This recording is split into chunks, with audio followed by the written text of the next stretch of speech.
We're in there. We're in there. Let's go. Swimwear. Let's go. Let's go. Writers Bloc. Episode Right. whatever you're watching. Possibly. 5? 5? Oh my gosh. We are at 5. All right, bro. Check this out.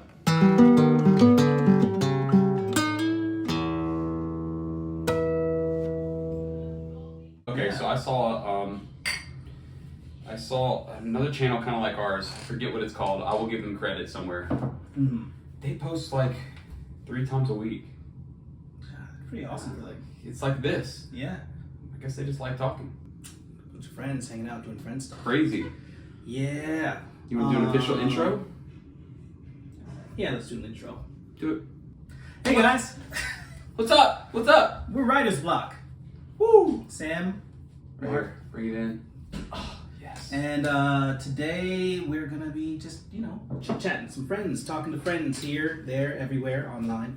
Yep, we got a good topic of conversation, and it is slightly controversial topic. People get mad about this topic. It doesn't make me mad. It's unnecessarily controversial, I think, right? Like, in honesty, it's an unavoidable reality that everybody would have to deal with if you're being fair to the human race. I get why people get mad about it, but it doesn't make me mad. No. But we would like to talk about this today.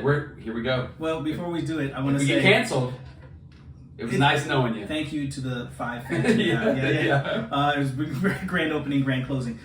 Here's why we don't get mad. Well, once we say it, you'll say, of course you guys don't get mad about it, right? Yeah. All right, well, that's enough preamble. Really? You want more preamble? Yeah. More to say on this, more on this subject suffixed is, look, everybody, we're reaching for you guys. Everybody, we got our notes here what to talk about. Everybody has a feeling about this, but to be honest, it is a subjective topic and it's an objective topic, I think. It's completely objective in a sense, and then there's some subjectivity within there. I like that approach because some people will say, like, well, you hear 2 things, right? Write what you know. Yeah. And I'm like, yeah, but I have to have like female characters in my book sometimes, so I can't write that. Mm-hmm. Or they'll say, it's basically that's one extreme, it's just write what you know. And the other extreme, I guess, is just wheeling and dealing. Or it's like, it's completely subjective. Yeah. But there is objectivity, right? And so if the more your fundamentals and your objectives are met, then some of the subjective stuff, you can work out as you're drafting, as you're getting, some feedback on, that kind of thing. So the topic is writing females in fiction. Yep. And you put words up, writing females in fiction. Let's do that. As dudes. Or guys, or menses. Yes. Controversial, tricky. Now you're in, right? Or you've left. Or you've left. No! Stop! Come back! This is what we're going to say first. Give us a shot. All right, do we need disclaimer is we want to learn. Oh, yeah. We've been writing for like 1-2 years. Like, okay. I've been writing for many years, but it's been songs and stuff like that. Like, so I've been using that ability. We've been writing novels for about a couple years. There's a million things I got to learn. Like, I'm brushing up on everything. I'm trying to get better at verbs. You know what I'm saying? I'm trying to learn what a verb is. I'm trying to get better at everything, the basics. And so we would love for you to interact with us in the comments. Like, this is a great way for us to discuss it and learn more. So, yes, we don't think we know everything. No. So we're not going to hold back on our thoughts on writing on the best way or how we write females in fiction. And honestly, TLDR, we write them like we write males. I think we write them because we write them as characters. Start from there. Yeah. Start with them being a character. Mm-hmm. Start with them being a person, like a human, and then by the time you've built that out, some of the differences will affect that too. But you've got to do good character work to begin with. You've got to. So, on a connected note, I'm going to start here. Happy birthday to Sam. Happy birthday to Sam. How about it? Yeah. It's my birthday. It is. How old do you think I am? You already know. I know, so I don't want to say. What would you guess? Honestly, if I was going to guess, I think I'd put you at like 34-ish. Yeah. Somewhere around 34. I like to say, so if I shave my mustache, I have a baby face. Yeah. I got a baby face, but my eyes are world weary. and worn. So you're just like, yeah, the baby's seen some stuff. 39, bro. Hey. 39. You just turned 40. I did just turn 40. I think that's worth a glass clink. Let's clink it up. Very softly. Writers Bloc. Oh, there we go. Good. Awesome. Back to the matter at hand, right? So, I mean, let's just get started. Okay, ground rules. I don't think we're going to really get into a bunch of characters that we already know. I think that's good. I think there's a lot of channels that are already done that, and and we agree with a lot of the things. Fantastic and maybe we work. disagree with a few, but like, there's a lot of really good examples for you to find. We're going to just talk about the process of writing female characters, and I think what I'd like to pull from is some of the stuff that I've written, just because that's people have what they have. People have principles in their head. Yeah. And they talk about like how to do things, but for me, actually doing it is where you really learn the most. I think that makes sense. Yeah, I mean, you got to put yourself in the fire a little bit. So yeah, let's not talk about, like you said, any characters we love or hate outside of what we've written. Yes. So that's going to be a wealth of about 4 books for you. I'm working into a fourth. You're into a fourth. So 2 really complete ones, and they both feature a bunch of female protagonists. I like multiple protagonist stories. It just jumps around a little bit more for me. It's fun. So that makes sense. And I've got 1 pretty much complete book that, funny enough, I've decided to rewrite, but it's still welcome to the process. Yeah, the process. It's a different conversation, but I still have that done. And then I've got 2 books that I'm about 30% on. One of them's with you for our Writing November challenge. Yeah, sign up. Yes. Check us out. We're sort of disqualified. Are we? Yeah, because it's my fault. Oh, is it because you wrote the day before? Yeah. I couldn't just waste a day. What if, hypothetically, tell us this in the chat. Tell us this. If we finish a day before the end of November, it counts then. I think we're back in. Because it's. I started on October 31st. Yeah, you can't stop. Sam's like this. If he gets it. Was it Friday too? Yeah. That's the problem. It's Friday. His main writing. That's my day. off day, so he goes crazy on those days. So I couldn't waste a Friday. Okay. So, anyways, that's not. So yeah. Let us know if that's cheating. If it is, hey, we're not gonna lie to you. Yeah. Okay? But we're on pace to write a good 60,000 word novel. I think we're on pace for 80,000 words. Yeah, I think we're. Because you're a fiend, No. and you wrote 6,000 words yesterday. Yeah. It's insane. It's because Sam just keeps pushing out these chapters because he goes, I had a fun thought and I'm writing something cool. And I'm like, I wrote 2 chapters, my guy. So I'm going to write deep on mine because he just keeps pushing the plot along like a genius. But we're at, I think we're at like 23, 24,000? 25,000. Yeah, somewhere around there. Like that, yeah. And it's November 7th? 8th? 8th? Yeah, well, you know it's your birthday. It's on the way. I was like, what? How's it It's not? the date. It's 8. It's 8, yeah. Yeah. So I'm 30% into 2 books and finished 1 book. So that would be what we're going to pull from in this conversation so that we know what we're talking about, and that when you criticize us, we can say, great point, we'll adjust that, or no, you don't fully understand it because we didn't tell you the full outline of this character because we haven't released these books. Right. But we're here for the conversation. So where do you start? Where do we start? Where do you start when you've got a character? Oh, you know what I do. You've got a character. Oh, you know what the dossier. Yeah, I do. I do character dossiers on everybody, and I'm not going to give you guys my full sauce. Do you do a different dossier for males and females? It's the exact, or aliens? It's the same dossier every single time. It runs through it. It asks. I'll give you like a touch on some stuff that I think. I love it. This is useful. Yeah. And I'll do a deep dive on it another time. Yeah. So I'll do stuff like, what's the character's name? Are there any other aliases they go by? What are their pronouns? Because if you want to know what kind of character you're writing, and like, they might be Gremthar from the planet Turlaxian, and they don't go by he, him. They go by us, we, or something weird, and you can just identify that 99% of the times it's he, him, she, her. Yeah. But then, what else do? I do like any affiliations that they're with, because sometimes I get lost in the sauce, and I'm writing really quickly, and I'm like, oh crap, they were part of the 9 Society of Assassins. I wrote that into that. Yeah. Of course, I'm just touching on the stuff that like everybody's probably got in their stuff, not like my detailed extra stuff. But there's like character background, I have to write a big thing on their character. But Y'all, he spends time on this. Like, it's how many words? It's probably like a good 1,000+ words on each character. Yeah, the but lowest that ones. sets you up. You know, whenever someone talks about a property being character driven, what they're saying is you built the character, you know the character, you understand them so much that now if you're reading, you see the character driving the plot with their decision, and that's just so good. And so I think it's an awesome place to start. So what are some of the other components?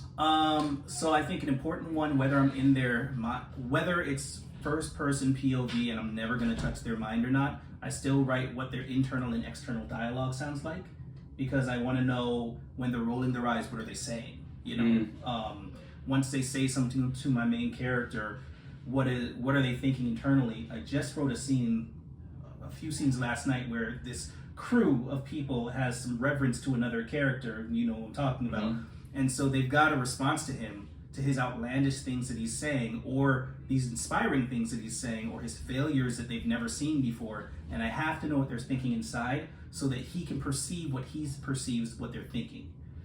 Well, I mean, meta. Well, but I mean, so when you're writing your dialogue tags, this is where the rubber meets the road. You're showing what their face. You don't want to just say he was sad, she was sad. No, that's Bush League. Yeah. You got not us. We're straight up. We learned not to do that. That's right. Yeah. You want to describe the facial expression, describe the reaction, show not tell, and if you understand how they process the world, their reaction is going to be different. Yes. You know, if someone's just a fiend, you know, they're just like, ha, look at their lips or whatever. Like, it's like, okay, what is going on with them? But understand that I've never done that before. I think that's really interesting. The internality versus the external, kind of how they externally demonstrate what they're thinking. What else do you have? From there, I have what they look like. Now, here's one that I think can really dive into what we're talking about here too. I don't go, unless their physicality in terms of like, Sam goes to the gym a lot. This guy is super ripped. If you saw our episode, I think 3, he was wearing short shorts. He's got big trunk legs that are ripped. They're very short. I apologize. I'm so sorry. Or you're welcome. I don't know. Writers Bloc. We've been canceled. Demonetized. Yeah. And so I'll focus on that, man or female, if it's important. Like the physicality of them. So like, is he 6'8", or is she Wonder Woman? Is she 6'4", and like literally like chiseled, looking like a Greek goddess or something? Goddess, yeah. Like, and if that's the case, I'm okay to describe that. But I don't write that in my story because I don't need that in my story.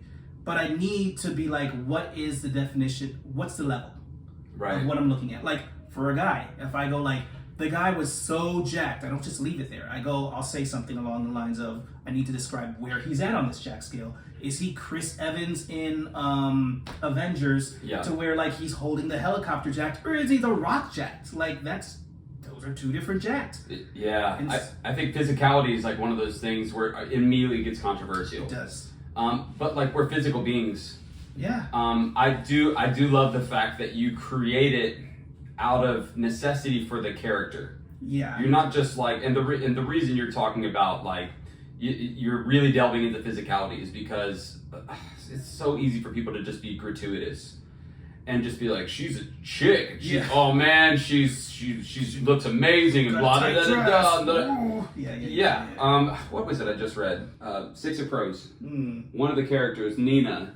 You know, tons of descriptions. Like, she's shapely, essentially. Yeah. You get tons of descriptions, but it's actually it's built into the character on purpose. Like, and it's important to just like who she is, and the way it's represented is interesting, and it drives the character forward versus being just like there for why, just because you want it to be more fun for the reader or whatever. Yeah. To have this type of physicality that you like, so I think that's interesting, but it is worth talking about. It's definitely worth talking about. Yeah. And I think what you said, intentionality, is the purpose here. I think of like different, since we're talking about visuals right now, I'm gonna switch it to, and because I make movies, I'll switch it to TV shows and movies, just so that we have a visual conversation here. And none of these people are not attractive. They're all attractive, but There's a difference between like how people casted females and males in the 90s for lead roles. They would just be basically models, and some of them would be fantastic actors and models, but they'd be models and they go, that's our lead character. And then some support, and this is male and female, and then some support, it's Hollywood. Some supporting characters would be like good-looking regular people, right? And then like the day players would be like regular-looking regular people. So the hotness scale depended on what your role was. Are you number 1 on the call sheet, or are you number 10? There's jokes about that, right? The Duff. Have you seen that movie? The Duff? No. It's a great movie. I already but like the name. it's tongue-in-cheek making fun of that exact thing. Oh, okay. It's the dumb, ugly, fat friend, which is just brutal. Yeah. But they're like pointing this out, and so like that's the protagonist, so they end up, making the... Yeah, it's a freaking great movie. Yeah. It's fun. You should watch it. I'll watch The Duff. I'm gonna watch Robbie it. Ammo, I think is in it. I don't know. Yeah. You know the Green Arrow? Yes. His brother. Oh, okay. Yeah. So that's anyways. cool. So the hotness scale in the 90s and a little bit in the 2000s and before then too dictated your level of the call sheet, and I think writers of books do that too. Oh, totally. Yeah, and you don't want to do it because we're good people. Like, how dare Hollywood do that? But whether it's ingrained from watching shows and being like, she's a spy and she's wearing leather everywhere, and the male spy wears a trench coat. I'm like, why isn't she wearing a trench coat? I'm describing her going under Catherine Zeta-Jones going under laser beams, and I'm like, why? Right. But but the guy just broke in through the. They do this in video games too. There's a bunch of channels where they make fun of it, like female armor versus male armor. Yes. And it's just like, that doesn't make sense. Doesn't make sense. You need armor supposed to cover you. Yeah. So that's such a good point that if you're not paying attention to this kind of stuff, it creeps in. It's just easy to just go with whatever you know, and before you know it, like, you've written this thing. Yeah. So what is lost when you do that? So someone will say, so what if my character's like super hot, bro? Like, what's wrong with that? You lose the ability of these characters being people. You lose individuality and reality. And reality. Mm-hmm. Yeah. Grounding to your story, even if it's not very realistic. Yep. Your story could be metaphysical. Your story could be what we're writing, which does not feel realistic at all. Sci-fi, fantasy stuff, but this stuff But we ground it. Exactly. No, you it ground matters. We ground it to make it real in its world. And real in the world is everybody, unless you're writing a very particular story, is not a super hot model running around, which, maybe let's write a story like that. But you can do that. In a world where they're all super hot models and the main characters are regular people just trying to break through this society that maintain. Okay, it's kind of fun, but it's kind of funny because some shows nowadays, they're like, yeah, this show's crazy. Really? What's so crazy about it? Yeah, the lead, she's 40 years old, dude. Yeah. Okay, and man, she smokes cigarettes, and she's she's got some lines on her face, dude. I'm like, okay, and literally that's the show. It's so cool.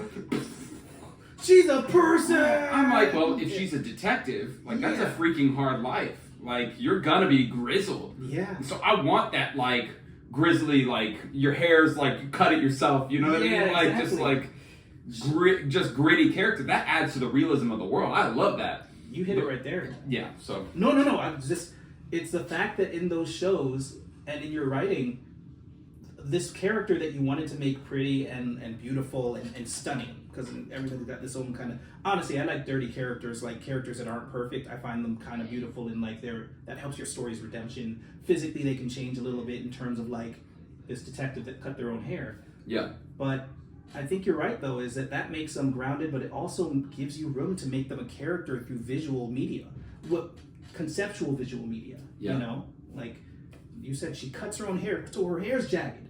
Sure, you could even say, this prom queen in high school is now 40. Sure, what you've described is a person that doesn't, and you do it better than that, but what you've described is a person who at one point valued what society said, picked a different path, and doesn't value that anymore, and that can be an important part of their character. But that is, because that's all, everything we're saying is so much more real world. Yeah. And again, so many things break down because of the details. Yes. And so if you can ground things and it starts with visible appearance, I'm here for it. Yeah. I'm here for it. But again, you're world building, but it's with the character. Yes. So when I build this female character, she's a detective or whatever. I'm just, she's 43 and it's a freaking hard life, and maybe she's got a divorce and because it's just hours on the job constantly, and she had to choose a job instead of her family and blah da da da da. You build the character out of that, and it changes the description. Absolutely. But then it makes it all real world, and it feels more relatable. Their look, man or female, but since we're talking about ladies, their visual styling that you describe needs to be earned by their lifestyle that they lived. I love that. Yeah, it doesn't matter. Sure, if you're writing if she is a space stripper that turns into a space captain, fine. That's your story. That's not what I write, but yes. But that can be your story if the character has earned that life, that visual of what you're describing her as. Then that's fine. If she is a politician / undercover spy and teacher during the day, she's got to earn how she looks through her lifestyle. Don't be putting her in the same thing you put the space stripper in, because and you gotta make up your mind, if you're being gratuitous, that's cheap. That's cheap. So here's how it is, and this is with violence too. Oh yeah. If you're writing and you're just being gratuitous, just know that the quality of what you're creating is it's so much lower. You cheat yourself. You're cheating yourself, because that's a cheap payoff. It's a cheap dopamine hit, and you're writing a book. Yes. Dopamine's not going to get people through your book. The book is you got to connect with the character and go all the way in, and so just know the cost of that. It's high.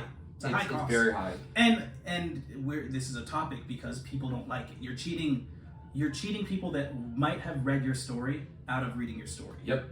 But internally you're cheating yourself, and that's kind of the worst thing that you can do in most things in life is lie and cheat yourself. Yep. Well, why don't we get into a couple of our characters? So again, we'll do this for dudes too. We'll do this for males. That's cool. Yeah.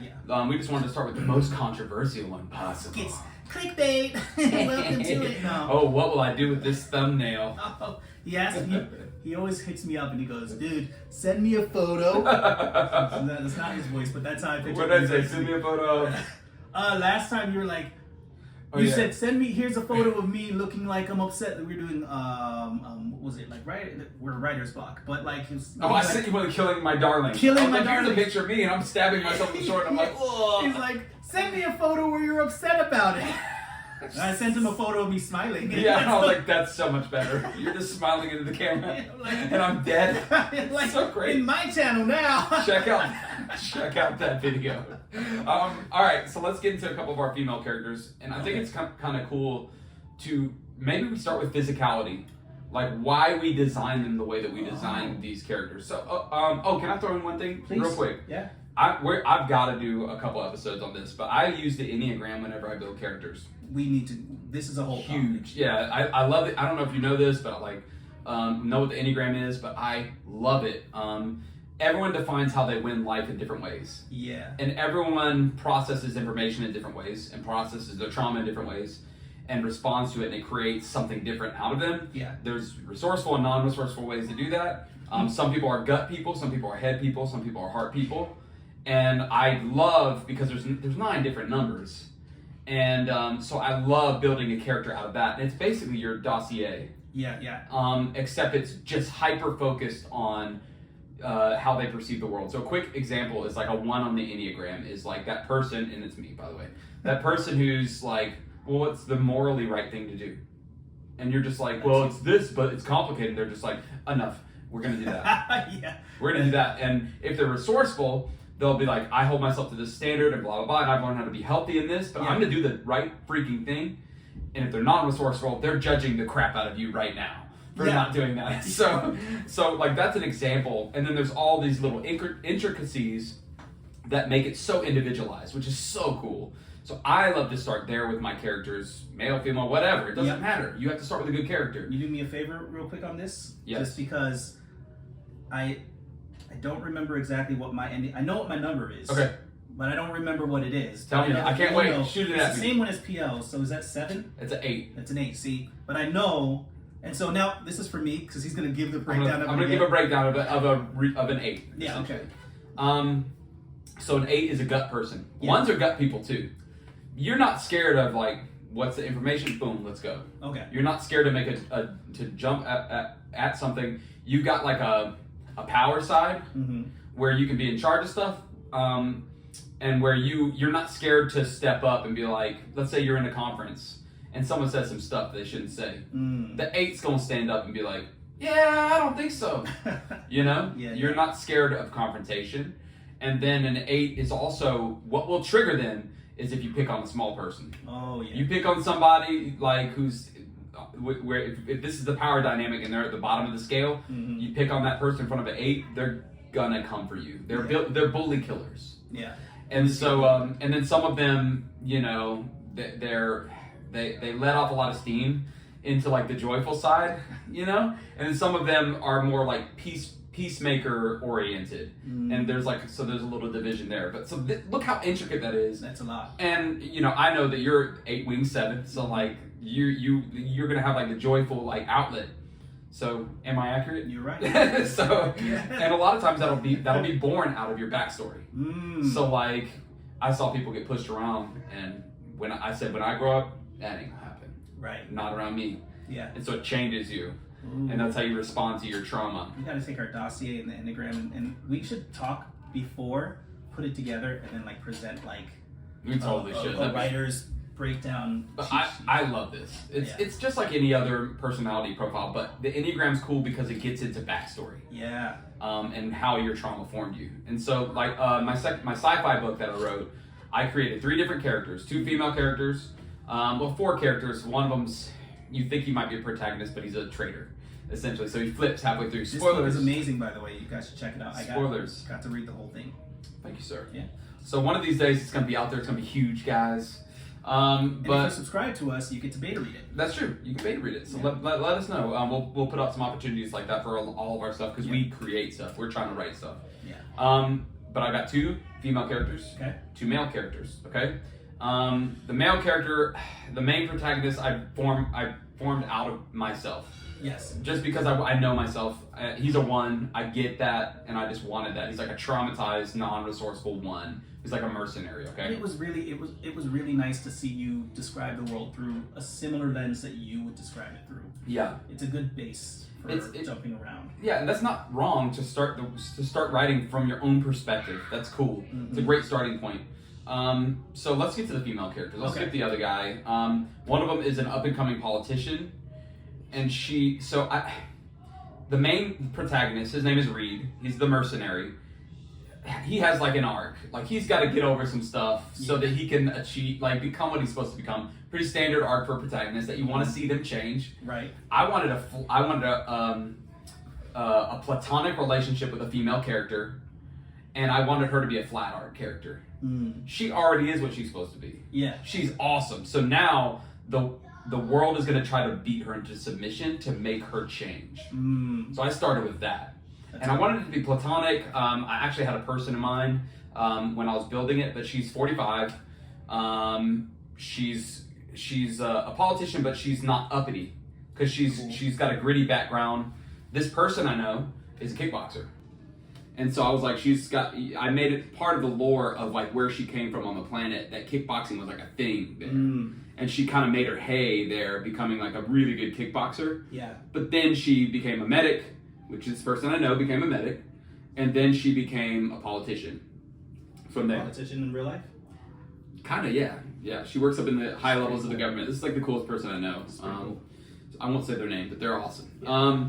So this character, so that's how I'm building the female character, and I'm building her arc in line with the arc of the protagonist because I want this thing to happen where they get aligned, and I didn't want it to be a romance. I wanted it to be more of like a buddy romance where like she gets on his nerves, you know, because she's always we're gonna save the freaking world, you know, this crappy planet. And she's like on the side. She's an 8. She's on the side of the poor. And so she, in the political realm, she's fighting everyone because they're all worried about everything else. And she's like, we got to save people's lives. Like, we got to, people's dignity. You know what I mean? Yeah. And they're just like, yeah, well, we vote down that no. You know, money. Yeah, thank you for that conversation. That's a no from me now. She said dignity to the people. So welcome to the real world.